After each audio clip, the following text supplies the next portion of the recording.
Deu para explicar aí direitinho? Você conseguiu, Deu sim, o pastor.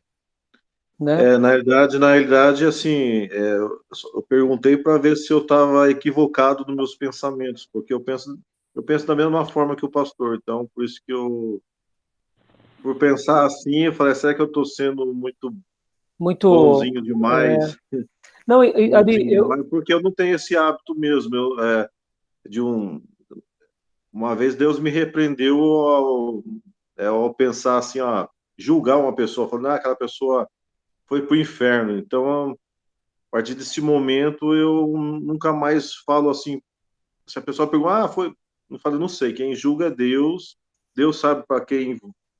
Eu não sou Deus. Ele sabe, né? Se foi para o esse, inferno, se foi para o céu. Quem sou eu para julgar uma pessoa? Então, eu nunca mais, a partir de um certo momento da minha vida, eu quis dar um parecer a respeito de uma pessoa, se ela foi ou não. Eu falei, não. Quem sabe é é Deus. Deus. Eu não sei de nada. O fato de eu ter falado o que eu disse não é ser omisso com a proclamação, não é isso, irmãos. Irmãos, sou ministro integral. Nasci, me converti, meu chamado é ser pastor e professor do quê? Da palavra. É o que eu mais amo fazer. Mas eu tenho no meu coração esse zelo, porque eu não vejo Deus usando aos profetas no Velho Testamento sentenciando a esse sentido. Deus simplesmente mostra, olha, o caminho da bênção e da maldição. A pessoa morreu, eles não falam, os profetas, os sacerdotes. Raríssimas exceções têm uma mensagem mais clara. Raríssima. Como é o caso de Judas Iscariotes, filho da perdição. Mas até mesmo aquele incestuoso lá de Corinto, Paulo fala, entrega ele a Satanás para que o corpo dele seja salvo no dia do juízo, dando uma ideia, quem sabe ele se arrepende. Então, assim, eu não quero dizer com isso que a nossa pregação vai ser frouxa, não, irmãos. Quem salva é Cristo, a palavra de Deus, ela é única, ela é a revelação de Deus, mas nós temos que fugir de palavras condenatórias. Ao mesmo tempo, a gente também não pode, por exemplo, se permitir os nossos membros em igrejas como Mormons, Testemunha de Jeová, que são seitas, são heresias. Eles têm nome de igreja, mas não são. Mas, na minha opinião, piores são os neopentecostais, que estão entre nós e a gente fica ainda passeando com eles. Para mim, eles são mais seita do que esses, que ainda desfilam como se fôssemos nós. E estão enriquecendo, e estão fazendo tanta loucura em nome do Evangelho. Então, para mim, eles estão no mesmo pacote herético, terrível, mas assim como eu vejo um membro de uma neopentecostal com compaixão, eu vejo essas pessoas. E por isso que a gente tem que pregar para todos e ter paciência com todos. Porque quem me garante que Deus, lá no fundo, de repente, essa pessoa não tem um encontro com Cristo ressurreto? Irmãos, católicos carismáticos, pode ser. Então, vamos pregar o evangelho o tempo todo, sem medo de ser feliz. Vamos deixar o julgamento para quem é juiz. Eu não fui chamado para ser juiz, fui chamado para ser pregador, pastor e professor. Que pena, não fui juiz. Então não dá para mim. Entendeu? Beleza? Vamos continuar a leitura aqui? Vamos lá, Ari, continua essa leitura porque é muito boa essa parte. 725, a segunda característica da igreja. A segunda característica da igreja, a ministração correta dos sacramentos, batismo e ceia do Senhor, foi provavelmente afirmada em oposição à posição católica romana que a graça salvífica vinha através dos sacramentos, tornando-os, assim, obras pelas quais alcançamos mérito para a salvação. Desse modo, a Igreja Católica Romana estava insistindo em pagamento em vez de ensinar que a fé é o meio de obter salvação. Mas há ainda outra razão para incluir os sacramentos como características da Igreja, uma vez que uma organização comece a praticar o batismo e a ceia do Senhor, ela é uma organização que está perdurando e procurando funcionar como igreja. Na sociedade moderna, uma organização que comece a reunir-se para adorar a Deus, orar e ensinar a Bíblia aos domingos, também estará claramente procurando funcionar como uma igreja. Ou seja, ele está aqui fazendo o contraponto e mostrando a importância dos sacramentos ou das ordenanças. Isso tudo, em outras palavras, irmãos, é obras, as nossas obras, que não nos salvam, mas confirmam as nossas atitudes e confirmam a nossa fé, tá bom? Continuando, o batismo e a ceia. O batismo e a ceia do Senhor servem também de controle de membros de uma igreja. O batismo é o meio pelo qual alguém é admitido na igreja, e a ceia do Senhor é o meio que permite que o povo dê um sinal de continuidade como um membro da igreja. A igreja mostra que ela é considerada, ou melhor, que ela considera que os que recebem o batismo e a ceia do Senhor são salvos. Portanto, essas atividades indicam o que uma igreja pensa sobre a salvação. E elas estão adequadamente relacionadas com uma característica distintiva da igreja também hoje. Joia. Tranquilo, irmãos? Então, continuando aqui a nossa gravação da nossa aula, eu acredito que não tem nenhuma dúvida sobre esse ponto, né, irmãos? Eu gosto dessa ideia, viu, irmãos? Contrapor. Agora, ali, irmãos, voltando ao equilíbrio. Existem igrejas verdadeiras e igrejas falsas. Então, diante disso, a gente tem que sempre lembrar, se é uma igreja falsa, o que nós devemos fazer? Ajudar as pessoas a se tornarem igreja verdadeira. No entanto, a gente não tem esse poder de julgamento. Morreu? Deixa as pessoas e Deus. Não vamos entrar em coisas que não são da nossa alçada. Vamos lamentar. Alguns casos a gente pode até afirmar que a pessoa não conheceu a Deus, mas mesmo assim, muito cuidado. É o que eu penso, irmãos, é o que eu acho, tá bom? Tranquilo até aí? Tranquilo? Vamos então aqui, deixa eu só abrir um outro slide aqui para a gente. Quero abrir um outro slide.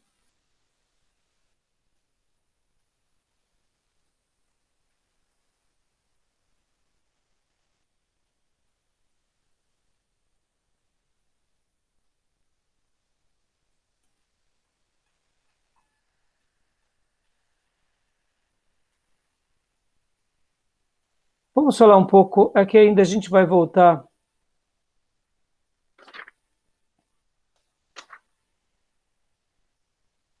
Eu estou trabalhando hoje um pouco aqui com vocês sobre isso, porque também, mais para frente, a gente vai voltar um pouco mais sobre essa questão.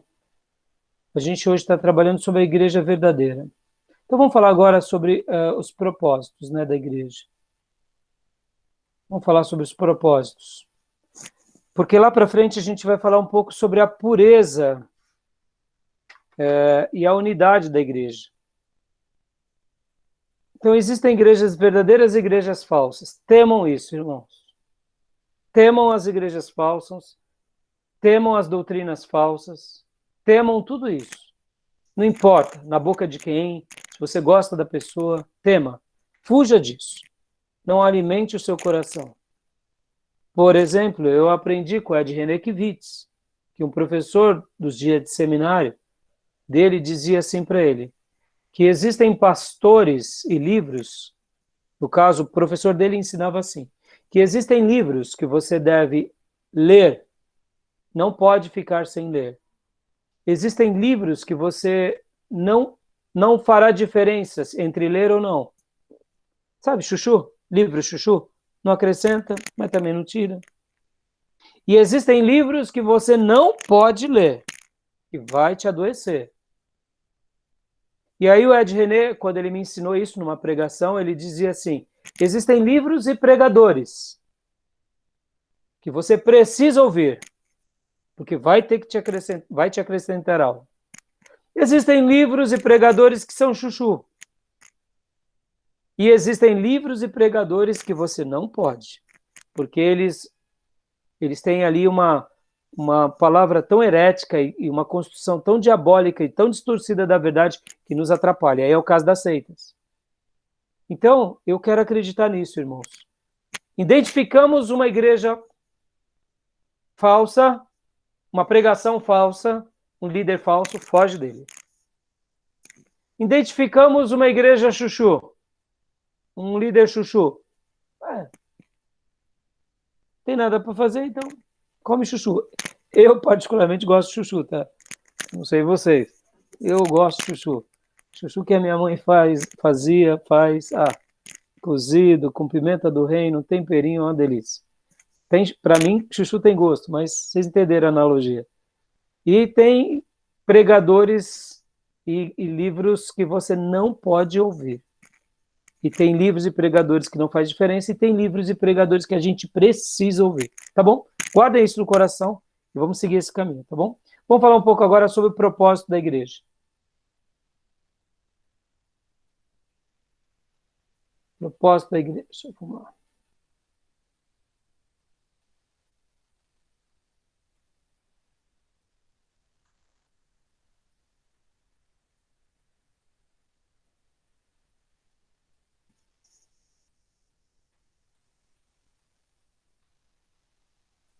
Propósito da igreja. Ministério com relação aos cristãos, né? Qual é o grande propósito da igreja? Na página de número 726, nós vemos que o autor ele fala assim: em primeiro lugar, com relação a Deus. Aqui faltou essa parte. É a adoração. Segundo lugar, ministério com relação aos cristãos. Edificar.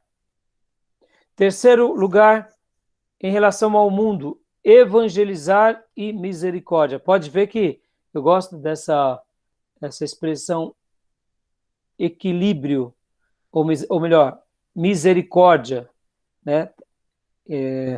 Dá uma ideia do que a gente acabou de falar.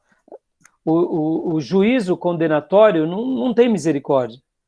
E, em quarto lugar, manter esses propósitos em equilíbrio, ou seja, adorar a Deus, edificar, evangelizar e misericórdia. Então, essa parte aqui é muito simples, é muito objetiva. Eu quero agora colocar um outro slide. O slide do Perim, professor nosso Perim, ele fez um slide com um pouquinho mais de divisões e usou também o livro do Rick Warren. Propósito de uma igreja, divisões sistemáticas, divisões conforme Efésios 4:11. Outra divisão. E aí ele fez aqui alguns assuntos, né, a serem tratados. Adoração, edificação, evangelização e misericórdia, e sempre levar o equilíbrio. Propósito da igreja, conforme os mistérios de Efésios 4:11. Apóstolos, missões, profeta, serviço, evangelismo, proclamação, pastor, comunhão, mestre, ensino. Foi uma classificação dele aqui. Só considerem como um slide, né? Os apóstolos, eles faziam o fator de serem líderes que estabeleciam novos núcleos e igrejas, né?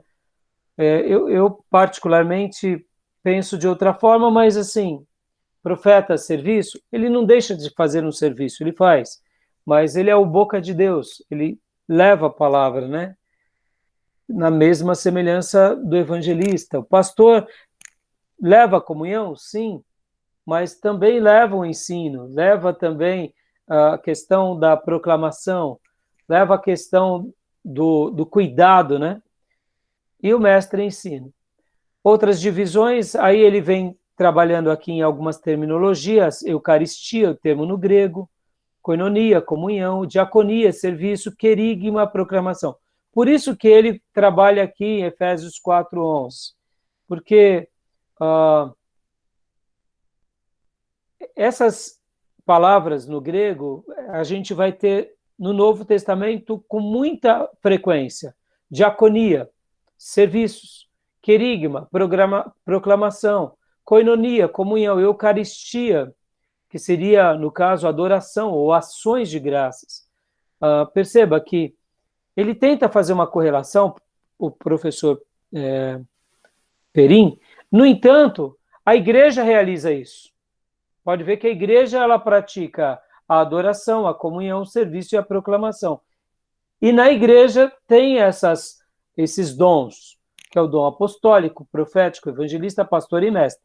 Nós, pela tradição da igreja, conservamos o pastorado, mas nós não podemos negar a existência disso. Hoje, talvez você até me pergunte assim, pastor, mas e aí? Pastor Rai, então se a gente... por que a gente não restaura na Igreja Batista a questão apostólica? Eu já mencionei isso nas aulas mais para frente, a gente vai trabalhar isso. Mas a gente não restaura, não é porque a gente está negando, não é isso.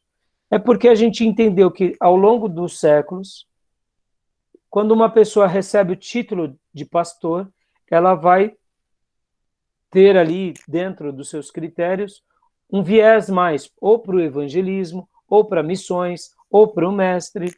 Então, ao longo dos últimos séculos, não houve a necessidade de fragmentar.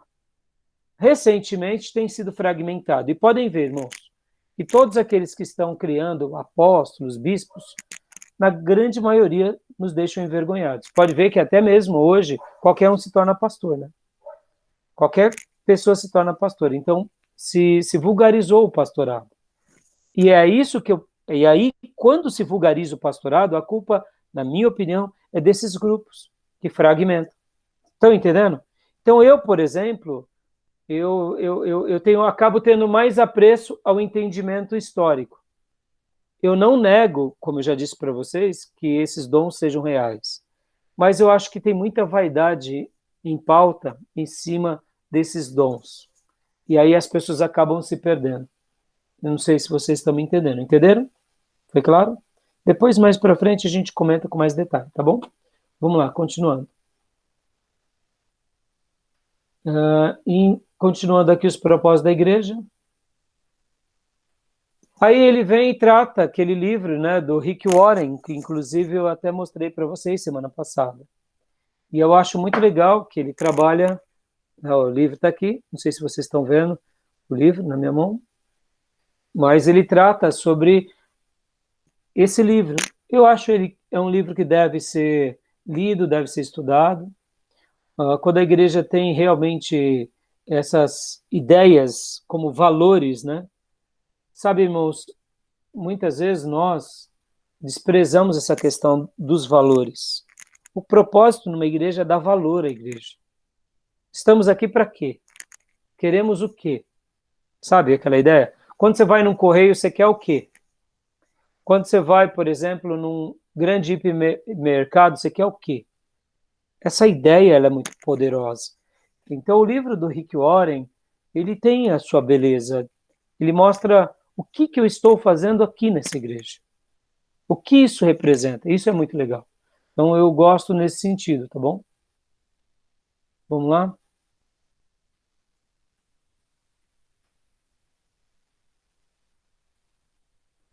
O evangelismo, tarefa, evangelizar missões, o alvo é para gerar comunidade. A adoração, exaltar e magnificar a Deus, que leva a uma união da multidão.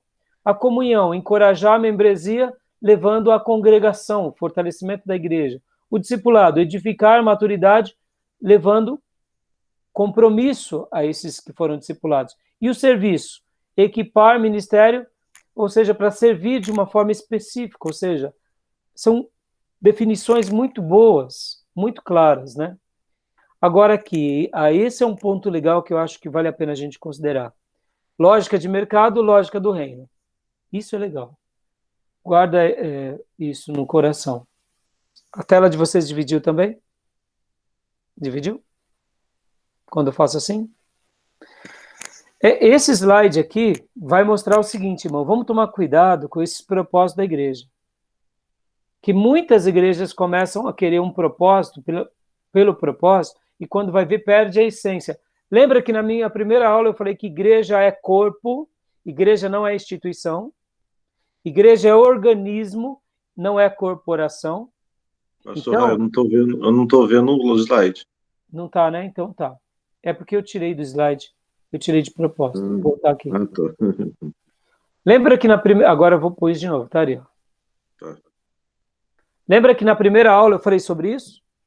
Eu falei, a igreja, ela é organismo, ela é corpo, ela não é instituição, ela não é corporação. Então, tenhamos os propósitos do reino, ou seja, é a lógica do reino. Na lógica do reino é deixe crescer. E cresce como? Cresce como Deus deseja crescer. Na lógica do reino é o que está impedindo o crescimento. Na lógica do reino é quais os princípios que induzem ao crescimento. Na lógica de mercado é faça crescer, não importa o motivo. Na lógica de mercado é o que faz para crescer. A pergunta é o que dá certo, não o que está certo. Na lógica de mercado é... Opa, fica quieto, Google. Na lógica de mercado é o que dá certo. Na lógica do reino é o que está certo. Ó, como convencer as pessoas? Lógica de mercado. Lógica do reino. Quais os princípios que induzem ao crescimento? Bom, perceba, a gente está vivendo dias de igreja cheia de pessoas vazias. Concordam? Somos fruto dessa geração, tá bom? Tudo bem até aí? Então vamos continuar aqui o slide.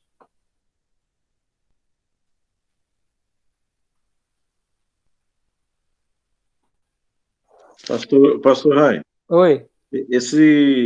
quando eu comprei esse livro aqui, ele tem um link aqui que eu tenho os slides desse livro, né? Sim, sim, tem.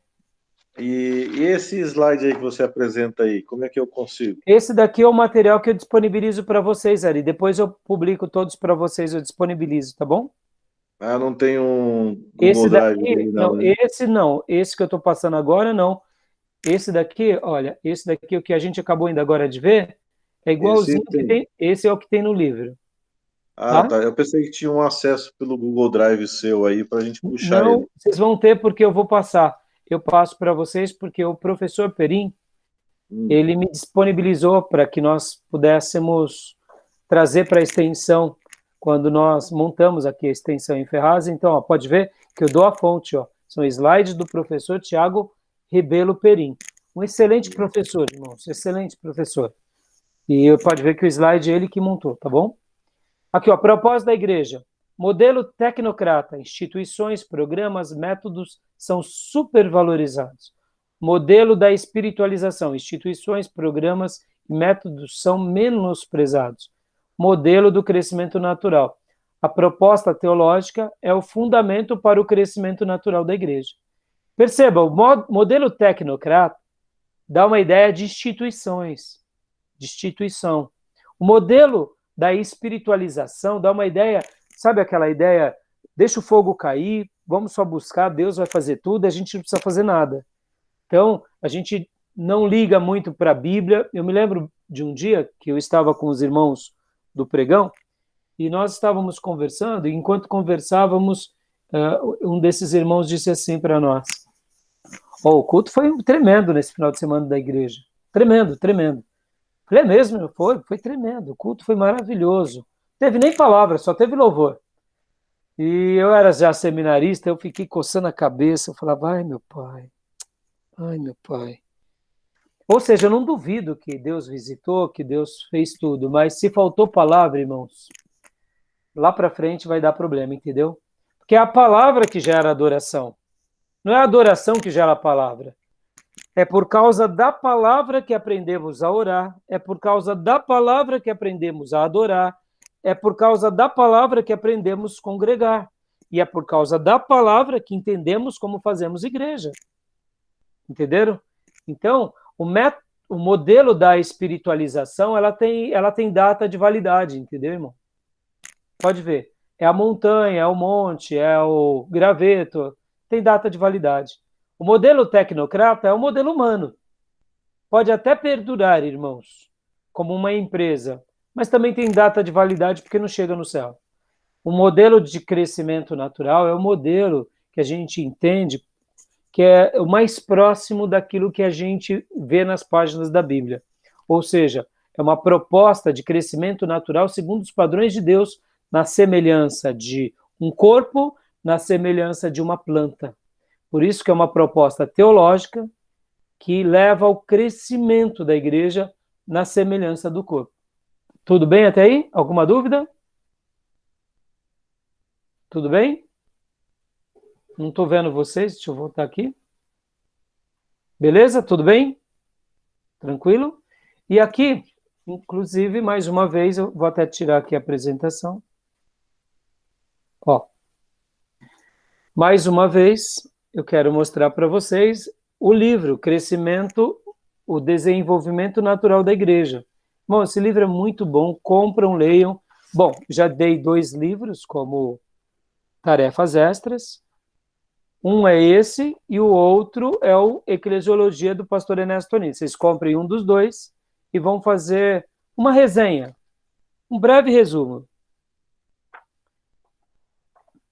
desse livro, tá bom? Porque, irmãos, vocês vão me agradecer, porque realmente é um livro muito bom. Esse livro é um estudo feito nas igrejas que mais cresceram no mundo. O que elas tinham que se assemelhavam? Foi isso. Esse livro é o resumo. E aí foi identificado nesse resumo algumas qualidades que as igrejas que crescem, e que aqui o crescimento, irmãos, não é só quantitativo, tá? É um crescimento harmônico, é qualitativo com quantitativo. E a qualidade que gera a quantidade, a quantidade que gera a qualidade, e uma igreja que perdura. Então, vale a pena. E agora a gente vai passar os slides deles, só para vocês terem uma noção do que eles tratam, tá bom? Vamos lá. Ah, esqueci de compartilhar.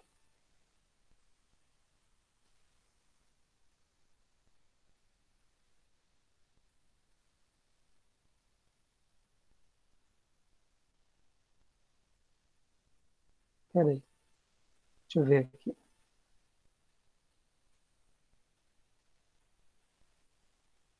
Não. Também não. Vamos lá. Olha só. Voltando aqui.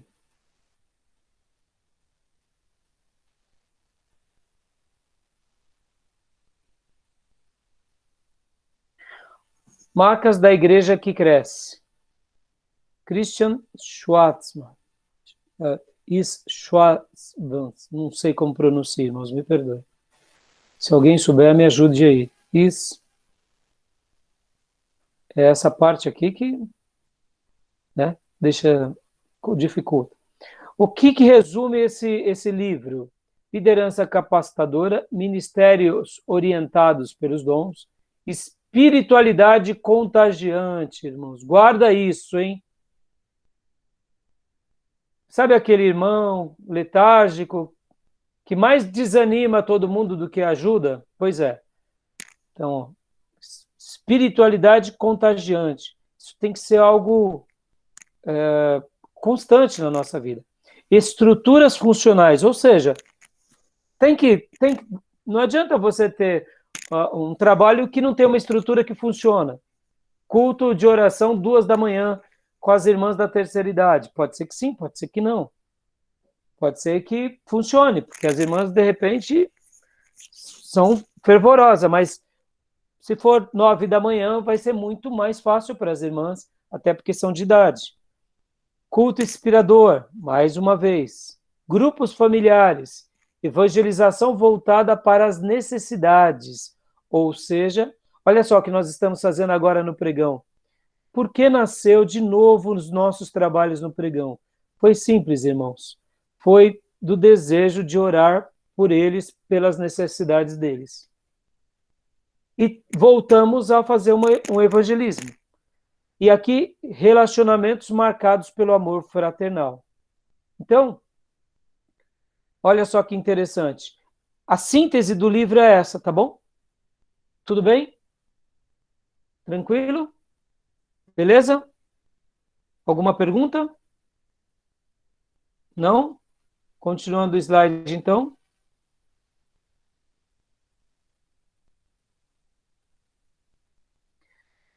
Propósito da igreja, a importância do equilíbrio.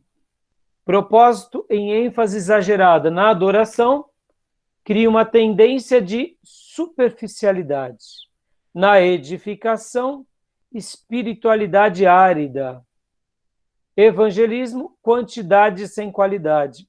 Vamos gastar um minuto aqui nessas questões aqui. O que vocês entenderam? Eu queria ouvir de cada um de vocês aqui, ó. Por que é necessário ter equilíbrio?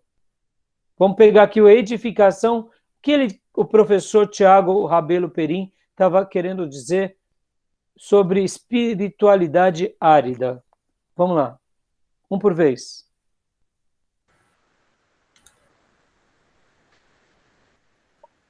Acho que entra naquela questão onde a pessoa ela chega a um ponto em que ela vai ficando numa certa rotina na vida eclesiástica, onde, embora tenha um ensino, essa pessoa não pega esse ensino e põe ele em prática para gerar aridez. Quer dizer, aridez tem esse significado, ou seja, não tem vida, é um lugar seco, não tem nada, mas a gente traz logo um deserto, né?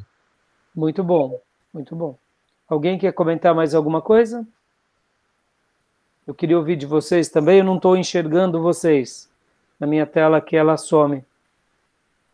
A julgar pelo termo, eu concordo com o Felipe, né? O fato do termo árido, seco, sem vida, eu acredito que seja justamente, não frutifica, né? Só tem aparência, mas não gera vida alguma. Joia. Joia. E aí, Gil e Ari?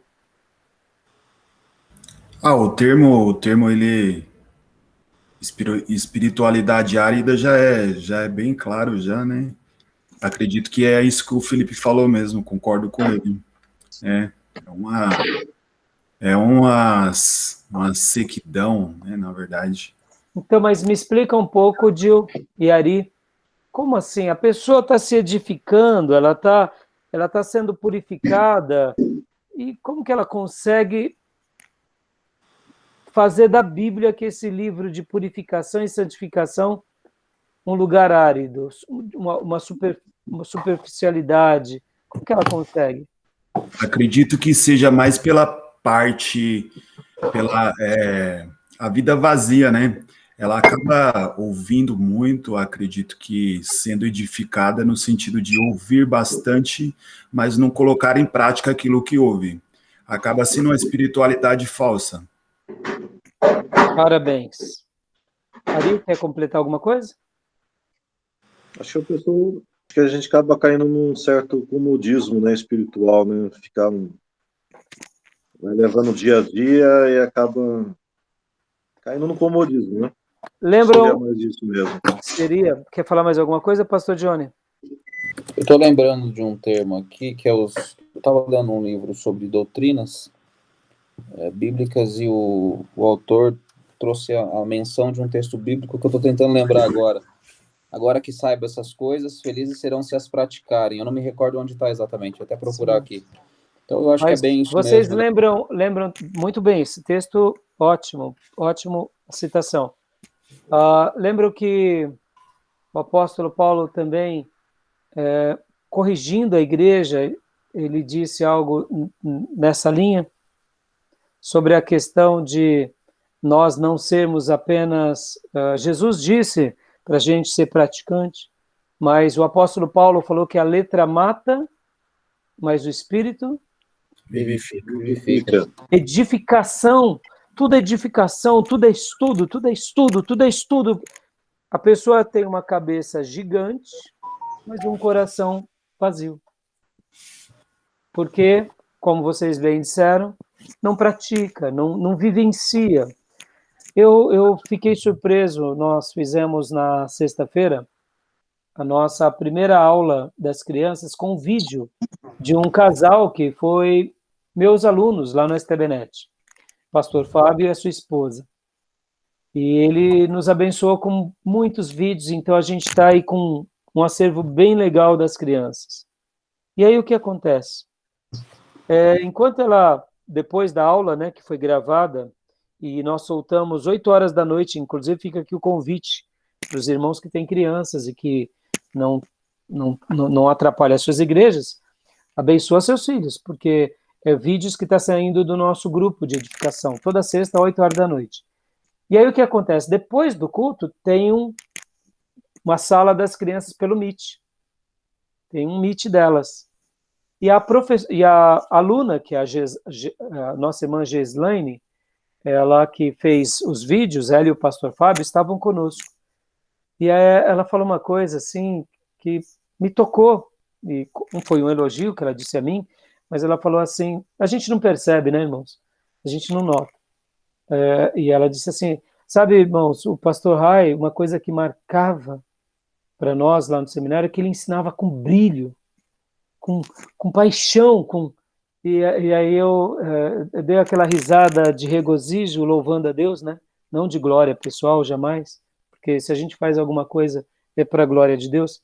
Mas aí eu comecei a me lembrar de elogios dos irmãos, dizendo, eu me lembro que eu recebi um abraço bem gostoso no final de um módulo, lá na Comunidade da Graça, de um pastor, inclusive, que era parente daquele fundador da Brasil para Cristo, ele era da linhagem do pastor Manuel de Mello. E eu dei aula para ele lá na Comunidade da Graça. Ele, hoje, naquela época, frequentava a comunidade, e ele me deu um abraço, ele falou assim, pastor, um dia eu gostaria de ser que nem o senhor, que une teologia, pastorado e teologia. Isso me, puxa, como se eu tivesse ganhado o módulo, né? Porque muitas vezes a edificação faz isso. A gente acaba ficando numa espiritualidade árida. É só intelecto, né? Tá errado, vai pro inferno. Não sabe nada, é um herético. Mas não tem paixão. Por isso que no vídeo anterior, do resumo da obra aqui do Christian, ele fala sobre o quê? Espiritualidade contagiante. Irmãos, se a gente não viver o que a gente crê, a gente deixa uma mensagem tão horrorosa para nós mesmos, sabe? Então, assim, estou falando isso porque a edificação, por mais lindo que ela seja, pode se tornar algo árido, algo horroroso, tá bom?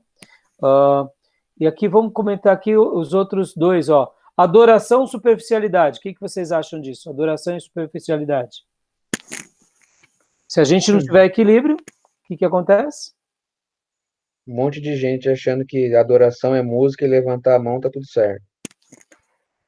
Vem cá, vocês já notaram que há um show, por exemplo, sertanejo, de um cantor exímio, ou de uma apresentação... Eu, por exemplo, irmãos, eu amo artes, eu amo artes, mas eu não sou uma pessoa que fico, por exemplo, assistindo shows.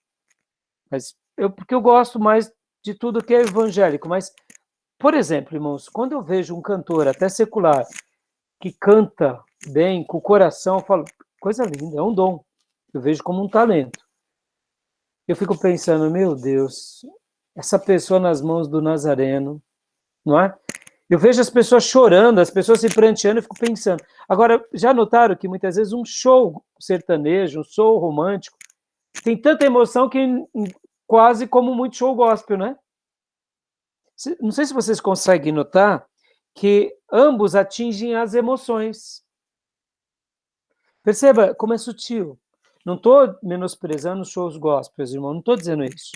Tem cantores maravilhosos, nossos gospel, shows maravilhosos. Mas o que eu quero dizer é o seguinte, irmão, se a gente não tomar cuidado, a gente atinge só as emoções. Vocês já pararam para pensar? Pregadores que só atingem as emoções? Muito cantor gospel quer atingir o bolso mesmo. Obrigado. Foi boa esse comentário. É verdade. Mas para atingir o bolso, pega nas emoções, não é? Aí atinge, Aí pronto, até o aí ban. comprou. Aí comprou. Né? Mas vocês concordam, irmão? Olha o perigo de uma mensagem emocional, entendeu, irmãos? Estão entendendo? De um ensino só nas emoções. Estão entendendo, irmãos? Perigoso, irmãos. Aí eu digo, tem o Espírito Santo ali? Olha, irmão, por isso que a gente tem que ter o discernimento. Por isso que o equilíbrio é fundamental. A adoração e a superficialidade. Se a gente não tiver equilíbrio, vira superficialidade. E o evangelismo e a quantidade sem qualidade. O que vocês acham? Não preciso nem comentar, né? Pastor, só retornando, só essa questão rapidinho de adoração. A igreja vai passar a entender o que é uma adoração verdadeira a Deus quando elas entenderem que a adoração, em primeiro lugar, não é música. A gente pode adorar a Deus cantando hinos espirituais. A adoração ela vai muito além disso, né?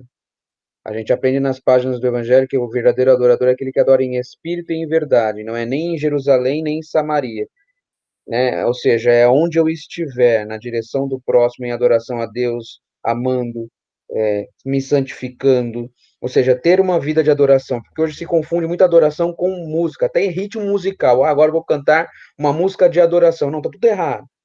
Na verdade, só tá tocando uma música com ritmo romântico. Eu me pego muito, já me peguei em várias discussões, principalmente porque eu sou da área da música, então surgem muito essas questões. Agora, evangelismo. Não, mas foi bom você colocar, Felipe, porque deixa eu até contar uma história aqui para vocês. Onde trabalhávamos tinha um irmão, um ministro de música exímio. Ele tinha tido uma queda horrorosa. Ele era um adorador, era um levita, como chamamos, né? Lembrando que o levita, nas páginas da Bíblia, ele era o auxiliar do sacerdote, né? Ele podia ser porteiro, ele podia ser muita coisa. E não somente Levita só quer ser instrumentista. músico. Hoje os nossos levitas só querem ser Principalmente os músicos, né? vocalistas. Hoje o levita no Novo Testamento está mais para o diácono. Sabia disso? Ele serve ao pastor, é o braço direito do pastor. Bom, mas voltando. E teve um caso de um irmão que ele cometeu um pecado. Foi um momento muito difícil na vida dele. E aí um outro irmão chegou para mim e falou assim, pastor Rai, nós precisamos orar por ele, para que ele volte logo para os caminhos do Senhor, porque ele é um levita, ele é um adorador. Porque o diabo não quer. E aí começou a fazer toda uma defesa ao adorador.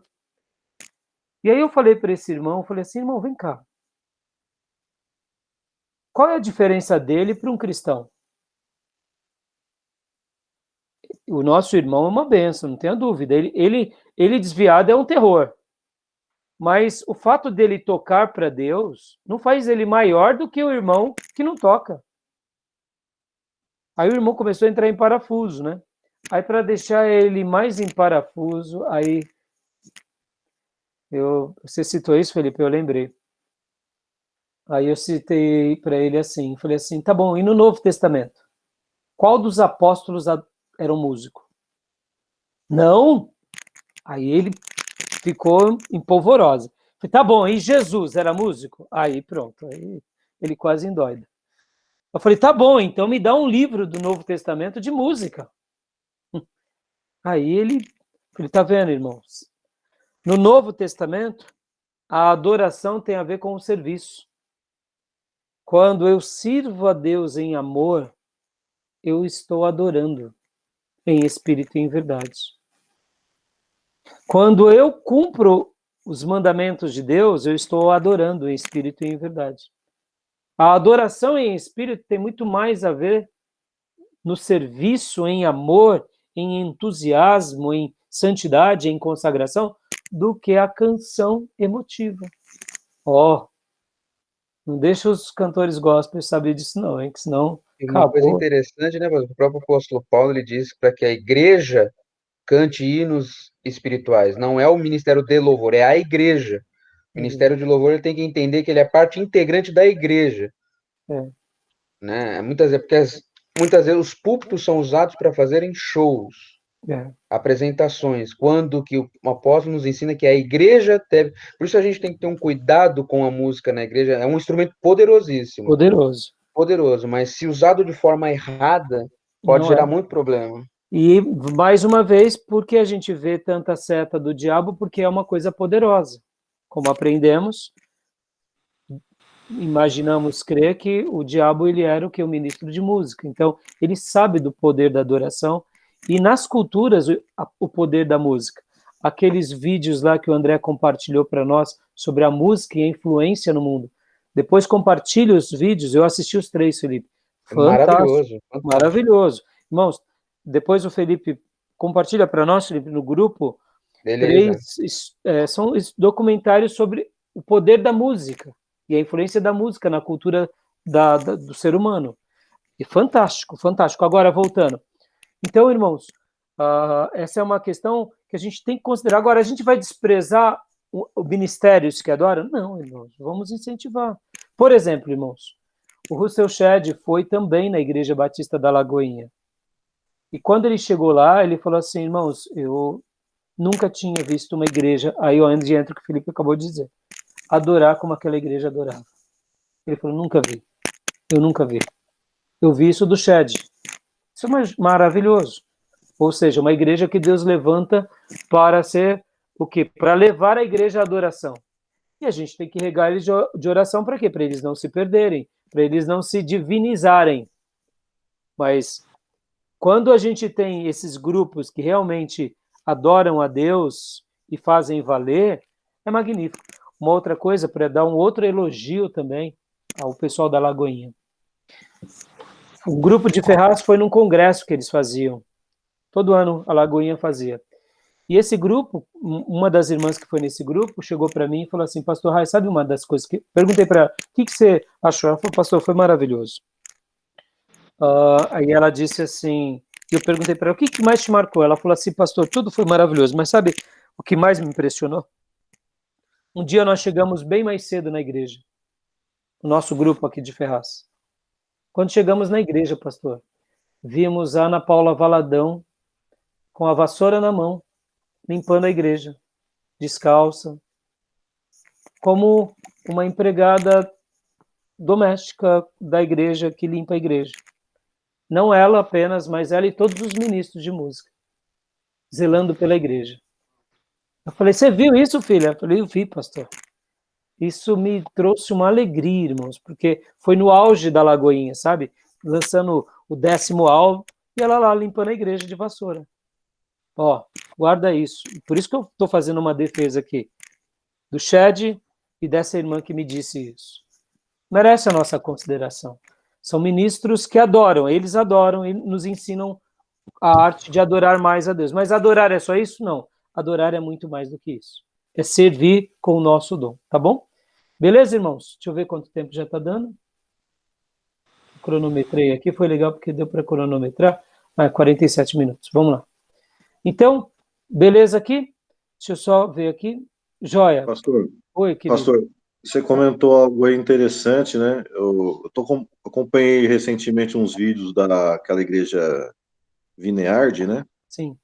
Uns que estão passando, e ele fala a respeito disso aí, sobre o grupo de louvor, né? Que ele comenta que o grupo de louvor ele tem que estar inserido também na igreja, né? Por exemplo, inserido dessa forma aí, participar da escola bíblica dominical, participar na hora da palavra, participar de eventos diversos, estar presente em todos os momentos na igreja, não somente naquele domingo à noite, ali na parte ali principal, mas ela está inserida em todo o contexto para que possa realmente, né? Sim, resumindo, eles não são astros, eles são servos.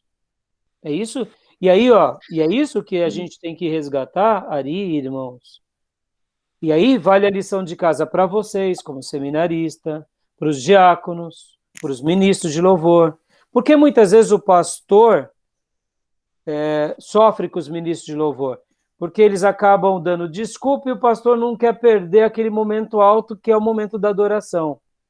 Mas, irmãos, sejamos honestos, o preço tem que ser pago por todos, intensamente. A igreja se constrói amando. Amando. É o amor quem gera impacto. Por isso que, irmãos, a gente não pode entregar algo pequeno. Pode ver que a minha intensidade de amor vai gerar intensidade de entusiasmo e de fervor. Porque, irmão, vamos lá. Você namorava com a sua esposa. Você queria ver ela de qualquer jeito ou você ficava louco para ver ela? Louco para ligar para ela? Entusiasmo. O amor gera entusiasmo. Quanto mais a gente ama, mais entusiasmado a gente é. Quanto menos a gente ama, menos entusiasmado a gente é. Louvor, seminário, obreiros, tem que ser carne e unha com o pastor, irmãos. Senão a igreja não cresce em sinergia. Infelizmente, irmãos, o diabo tem lançado as suas setas e muitos acabam caindo nisso. Mas que a gente lute. Parabéns, Ari, por citar, viu? É isso aí, tá bom? Vamos lá fazer agora a última parte, né? Aqui, quero compartilhar com vocês. Vamos lá para os slides do Gruden, que essa parte é muito legal. Então, sobre os propósitos da igreja, tranquilo, irmãos? Nós não vamos gastar muito tempo, irmãos. Até só um último comentário aqui, que eu lembrei. Eu não vou gastar muito tempo aqui com vocês sobre o propósito da igreja, mas guarda isso, irmãos. Guarda isso. Aonde há saúde, há crescimento. Se não há saúde, não há crescimento, tá bom? Então, onde tem saúde, há crescimento. Busque saúde, busque ser um cristão saudável e busque gerar ministérios saudáveis, tá bom? Beleza? Tudo bem?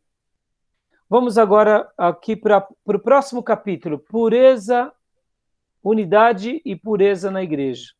Essa parte é muito legal. Olha só. Igrejas falsas versus igrejas verdadeiras, pureza na igreja, sinais de pureza na igreja. Olha que interessante. Igrejas falsas, igrejas verdadeiras. Há uma linha, não sei se vocês conseguem ver. Uma linha onde para cá mais pura, para cá menos pura. Isso dá para a gente entender bem aquela outra ideia de igrejas verdadeiras e igrejas falsas. Quanto mais pura a igreja, mais ela terá os valores de Deus. Mais ela terá os ensinos de Deus. Leiam para nós igrejas verdadeiras, irmãos. Um de vocês.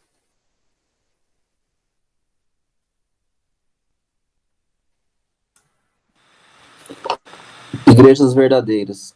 Sustenta as principais doutrinas cristãs, doutrinas substantivas, pessoa de Deus, obra de Cristo, salvação e etc. Reformadores, palavra de Deus pregada e sacramentos ministrados corretamente. Diferença nas questões secundárias, doutrinas aditivas. Denominacionalismo, tá certo, né? Sim. A verdadeira unidade está baseada na fé comum e deveria ser expressa por meio da cooperação. Eu gosto muito de usar uma outra expressão aqui. Eu gosto de chamar aqui, ao invés de doutrinas substantivas, não que esteja errado, eu gosto de chamar doutrinas principais. E aqui, doutrinas adventistas, eu gosto de chamar de doutrinas secundárias. Por que eu digo doutrinas secundárias, irmãos? Porque são aquelas de menos relevância, não é que elas sejam menos importantes. Elas têm menos relevância. Por exemplo, Jesus virá quando? Antes, no meio ou no final da tribulação? Irmãos, qual é sobre a volta de Jesus, que é uma doutrina principal? Jesus voltará. Quando Jesus voltará? Aí é um debate secundário. Vocês compreendem?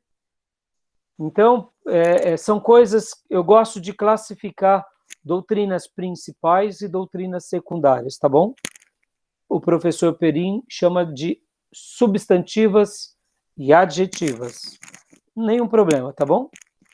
Algum comentário?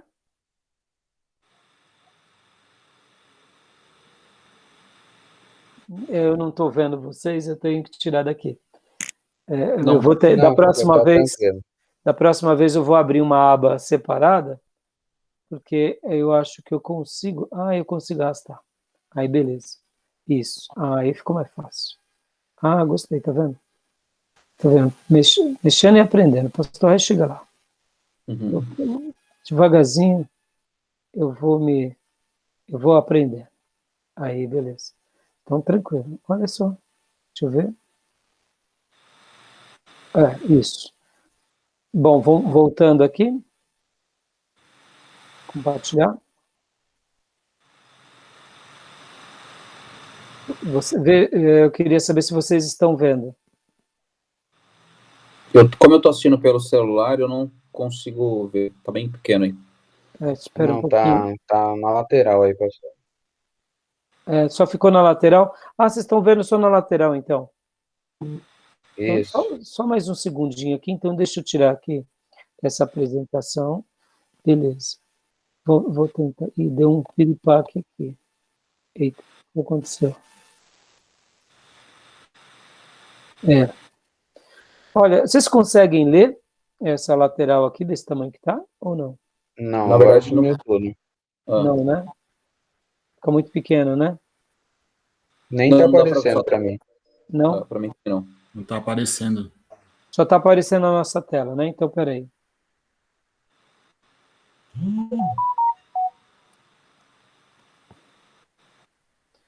Irmão, já deu o horário, eu vou parar novamente. E vamos continuar direto? Os 20 minutos? Pode ser? Por mim, Vai tudo que bem. Eu vai. até o banheiro, se você me permitir, rapidinho. Tá bom, então vai lá, eu vou parar aqui e a gente aguarda e volta a gravação. Ok. Enquanto isso, eu faço uns testes. Pode ir lá, pastor.